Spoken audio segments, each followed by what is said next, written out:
Hi everyone, Alison here from Trust Your Intuition. I am just jumping on board to do this video for you, just to bring awareness to mental abuse. Because many of us may live within the household, within the partnership, within the home, family home, within the workplace, within school, friends, and we're not fully aware of what mental abuse actually is or what it actually does to us. Mental abuse can be a very wide range of abilities, ranging, as I say, from the workplace. It could be where your colleagues don't talk to you, or whether they take your things and use them without your consent, or when you walk in the staff room it all goes quiet. It's all mentally abusing you because you're putting yourself into self-doubt, into self-worth, negativity, and then that makes you go down on a negative spiral. The same with your school friends, and at school teachers, if they happen to say things like, oh, you're never going to get nowhere in life, why are you acting so thick, you never do your homework, or anything like that. It's all mental abusing. It's just cruel words, and them cruel words can escalate into so many things within your own being. The biggest one, and the one that always comes to mind for me, is mental abuse from a partner.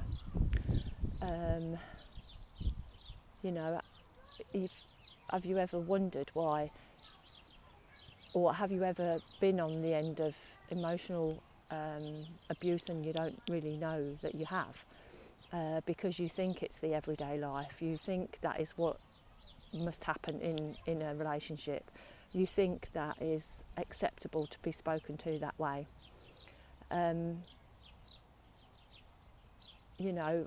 The awareness is so not there in many people's relationships. It's unbelievable.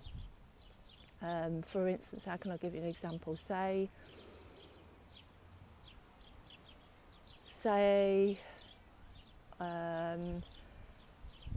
it's hard when you've been there, and you need to give an example. So say your partner's been at work and you've done the housework and you've gone from top to bottom and you've blitzed it, and they come in and say, "Have you actually done the effing housework today?" You feel that big because you've been blood, sweat and tears doing this housework. Or when you go out and your partner drinks and they start raising the voice because there's something made them angry inside, so they take it out on you. So they start raising their voices, start showing you up, start telling you what to do, sending you home. Well, that's all mental abuse, because they're totally mentally abusing your ability to stand up for yourself, to speak up for yourself. They're telling you what to do.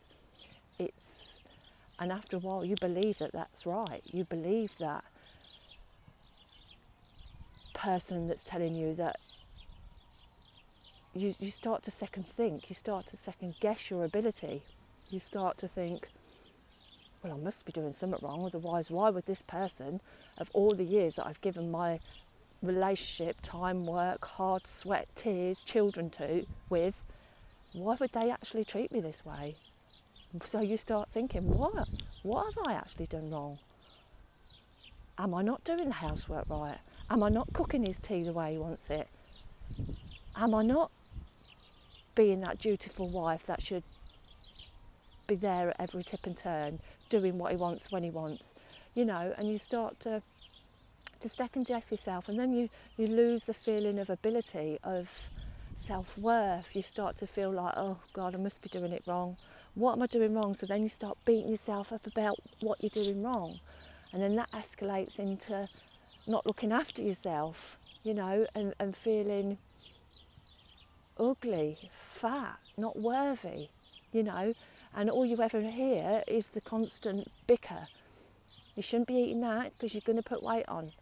look at you in them jeans hanging all everywhere, you know, and it all escalates in your head, and the more you think about it, the more it keeps coming to you, because you don't know. You physically and utterly emotionally drained. You don't know that is emotional blackmail, emotional abuse. Yeah. Let's give another instance. Say for years your partner said, you don't need to work, I can support you, and then all of a sudden you say, right, okay then, I'll stay at home. But every tip and turn chucks it back in your face. I'm fed up with being the only one that works in this house, you need to go and get a job, It's emotionally blackmail. So what they actually want you to do is say, yeah, all right then, like this good little girl, and go and get a job. But there's a time and a place when that no longer becomes what you hear. The words of that abuser falls on deaf ears. You don't hear it anymore. And why? Because you're just fed up to the back teeth of listening to it. But how do you move forward from that? How do you get your self-esteem, your self-worth, your trust, your ability to move forward and be confident once again within yourself? How do you do that when you're so low and deep down there in like sort of like in the gutter, like a doormat where people start to wipe their feet on you when they go away from you, instead of saying please and thank you? They just don't do it. And in the beginning, you don't expect that please and thank you, because you're doing a service to that person that you give your love to. And if you're not feeling the self-worth of that thank you or please, you no longer ask for it. You no longer expect it to be there. Okay? So the self-abuse, the mental abuse up here can escalate into so many things: depression, self-harming, self-neglect, so you don't bother with yourself, you just get up in the morning and you do the domain thing, and everything, you know, just goes from one thing to another. And then, you know, you go out and you have a row and you get sent home and you think that's all right, and they stay out and don't come home, and then you're saying, well, what have I done wrong because they've not come home? What, I must be doing something wrong, there's something I'm not giving them that they need. But what about your needs? What about your feelings? What about your thoughts? What about your needs that you want to cuddle now and again? What about the needs that you probably want to go out together and enjoy a laugh? What about the need that you need that in your relationship? You need to have that person that loves and adores you and shows it from time to time. Don't get me wrong, no relationship is all hearts and flowers, and every relationship needs to be worked at, because it's a partnership. It just don't fold in from being this loving, dovey people. A marriage is a commitment. It's to be worked at. When that work is only one-sided, that relationship crumbles step by step. Every time you're emotionally blackmailed, and you just, once you start to work with yourself and just realise that you are worthy, you are lovable, and there's more to life than being that doormat, them words, honest to God, just fall on deaf ears. Because it doesn't matter how many times it happens and how many times they say, oh, forgive me, it will never happen again. It was this, I had a bad day at work, oh, I was drunk, I didn't know what I was saying.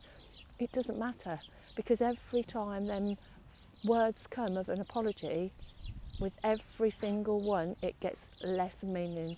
There's less meaning to it.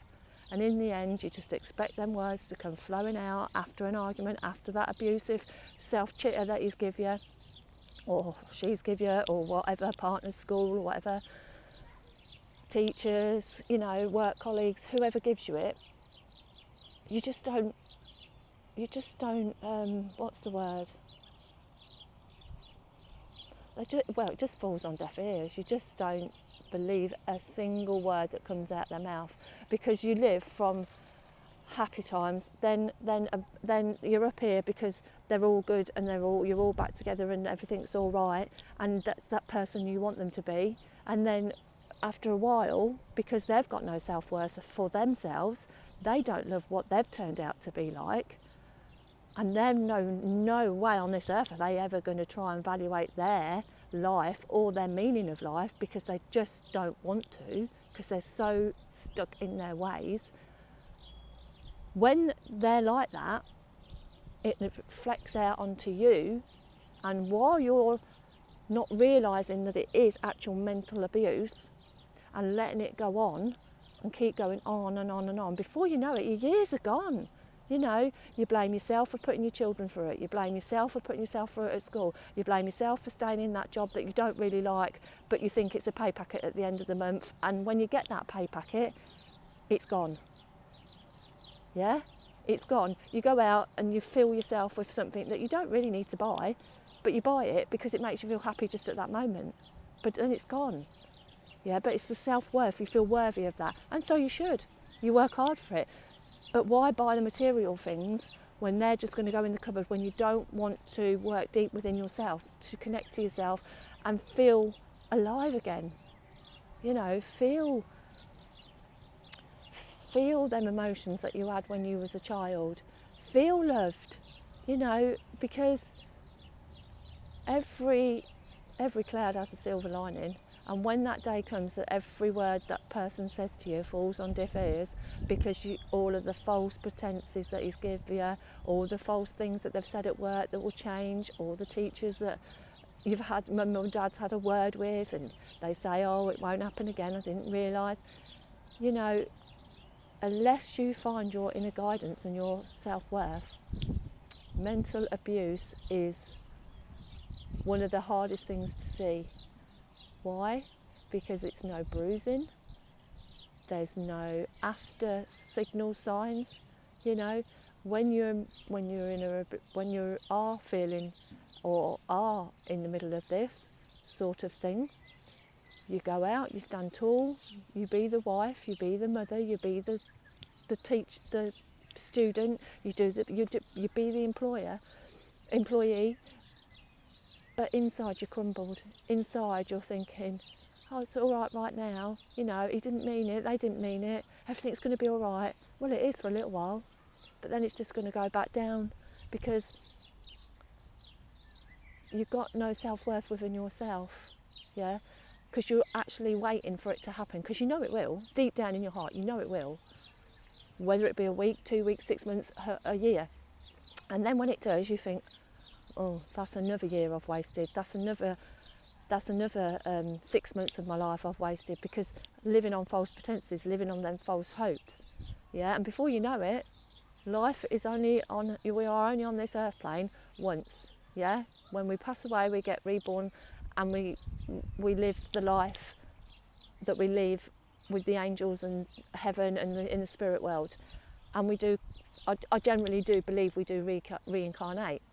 But the life that you're leading right now, setting an example to your children, to your partners, to your colleagues, is the most important thing right now.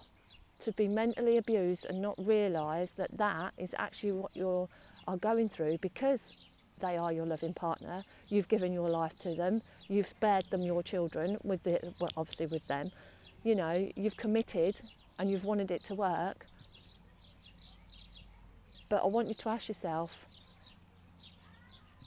would you want to stop feeling this pain? Would you want to stop feeling this lack of self-worth? This feeling that you just don't know where to go anymore? You know? It takes a big, massive step, to realise that this is actually what a loved one or a work colleague or a teacher or a schoolmate is actually doing to you. Because it hurts deep down, 100% hurts. You know, and once they stop getting to you, they sort of like go to a different avenue.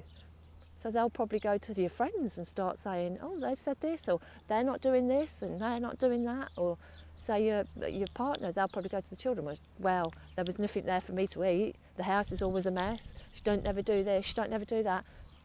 But as long as you know in your heart as heart, you have done all what you can to the best of your ability, it's never going to affect you when you start to love yourself, when you start to feel your own self-worth, self-esteem, yeah? So I just wanted to bring that to awareness about that. I have done a little post that I'll put on after the video. But yeah, it's very, very close to my heart. It's very, excuse me, a very raw subject that can be touched. There is more than just mental abuse out there. And, you know, but mental abuse is not seen in any way, shape or form. It's all in your mind. It's manipulative, yeah? And when you stand up to it, and when you stop it, and when you realise it, that's another thing, because then you feel, oh my God, why have I put myself through this for years? Why am I allowed myself to be like this? Why am I allowed myself to have, or put myself through all this for years and years? It's so heartfelt. But what do you do to get out of it? Well, where do you go? Well, firstly, you have to find yourself. Find yourself. And when you find yourself, when we find why you think that's acceptable to be spoken to like that, why you think it's acceptable to be left feeling like that, once we dig deep and find them feelings and thoughts and whys, you start to look at life different. You start to feel different. You start to value yourself. You start to love yourself. Yeah? And when that happens, the other person that is doing that gets very scared. Don't like to see change. But the thing is, if they really loved you, they'd come with you on your journey. And if they didn't, and if they think more of things in their life, then they won't come with you. And it wasn't meant to be. You know, many people put loads of things before people, and two of the biggest things is money and alcohol. You know, some people, if they haven't got a purse full of money or a wallet full of money, they're not happy. It makes them feel superior. It makes them feel in charge. It makes them feel in control. And if you say to them, if you haven't got the money, what would you have? They don't know. They haven't got anything. They don't know. If somebody was to say that to me, I would say, well, I've got my kids, I've got a lovely house, I've got food on the table, I have a car that goes every time I get in it. You know, I have many riches in my life. Money is not the only rich in your life. Yes, it helps you. It helps you pay your bills. You know, it brings you the life you want, the holidays, your nice cars, your clothes and whatever. But to put that before anything else is very sad for that person. That person inside is very dark and deep and very lonely. Just to have comfort from them things alone is very, very lonely. So if you are going through any of this and you do resonate with anything that I've said in this video, please send me a message, because that's what I'm here for. I'm here to help shift you from that darkness of the sadness and the hurt and the pain. Dig deep why this is going on, why you are allowing it to, yeah? Because although we're like, well, it's them that's doing it, it's them that's calling me that, so yeah, but you're allowing it. So the allowing is the biggie. Why are you? Ask yourself, why do you allow that? Because you've got no self-worth. You've lost it all through the times and times again of going on and on and on. Yes, through the sorries, through the tears, through the hurt, through the cuddles, through the making up. And what's that old saying? The best part of breaking up is making up. True, I suppose, but how long does that making up period last? That's what you've got to ask yourself. How long does that making up period last? Because when that making period is, you feel that person you want to feel inside. You feel that buzz. You feel that excitement. So why not want to be like that all the time? Why just after every single little mistake that other person in your life gives you, the workplace, when you go in the workplace and you've not got that buzz of being in there anymore, that it's all gone, it's dull, yeah? Or at school, you just don't enjoy going to school, yeah? Ask yourself, would you really like to feel all that excited and that buzz inside you? You know, like when you meet your first ever love and you're like, yes, You're all excited and you want to get ready and you want to go out and you want to get dressed and you want to impress, you want to put perfume on, get your hair done. Feel that way. Don't get me wrong, we can't all live on Clyde and Iron, but we can all be positive on a daily basis. We can all get up and be positive and stay positive if we clear all these beliefs that we believe we're not worthy of. We believe that these things should happen in our life. We believe that it was our fault why this is happening in our life. So I just wanted to bring your awareness to that. I hope you like this short video. As I say, please drop me a line. I am here as a coach to help you through all these things. I have got 2 programs that are running to help you manifest what you want in your life, to release these dark things that are hanging around, that keep giving you the negativity and the feeling of lost and no self-worth and lack of confidence. That is what I'm here for. I am here to help you go deep in your subconscious, tap into your awareness and help you release whatever it is down there. Okay, it may sound scary, but trust me, it's not. I've done it. Okay, I wouldn't be sitting here today if I hadn't. So take care of you and enjoy the sunny day. Bye bye.